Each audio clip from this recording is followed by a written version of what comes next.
pravice imamo vsi enake. Ker smo vsi ljudje. Včasih ženske oziroma punce niso smele v šolo, moški so imeli svojo šolo, ženske so pa doma delale. Potem pa, kdaj pa se kdo obnaša drugače?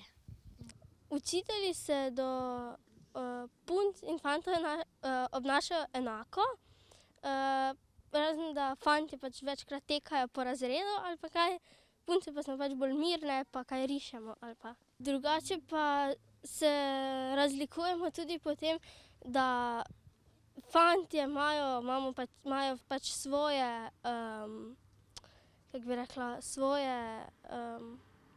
svoje igrače. Ja, za deklice so recimo kakšni kužki ali pa barbike ali pa kaki poniji ali pa kaj, za fante pa so tako bolj avti ali pa kaj takega. Pač punce se recimo lišpajo, fantje pač se ne lišpajo, ali kako naj rečem. Ja, to.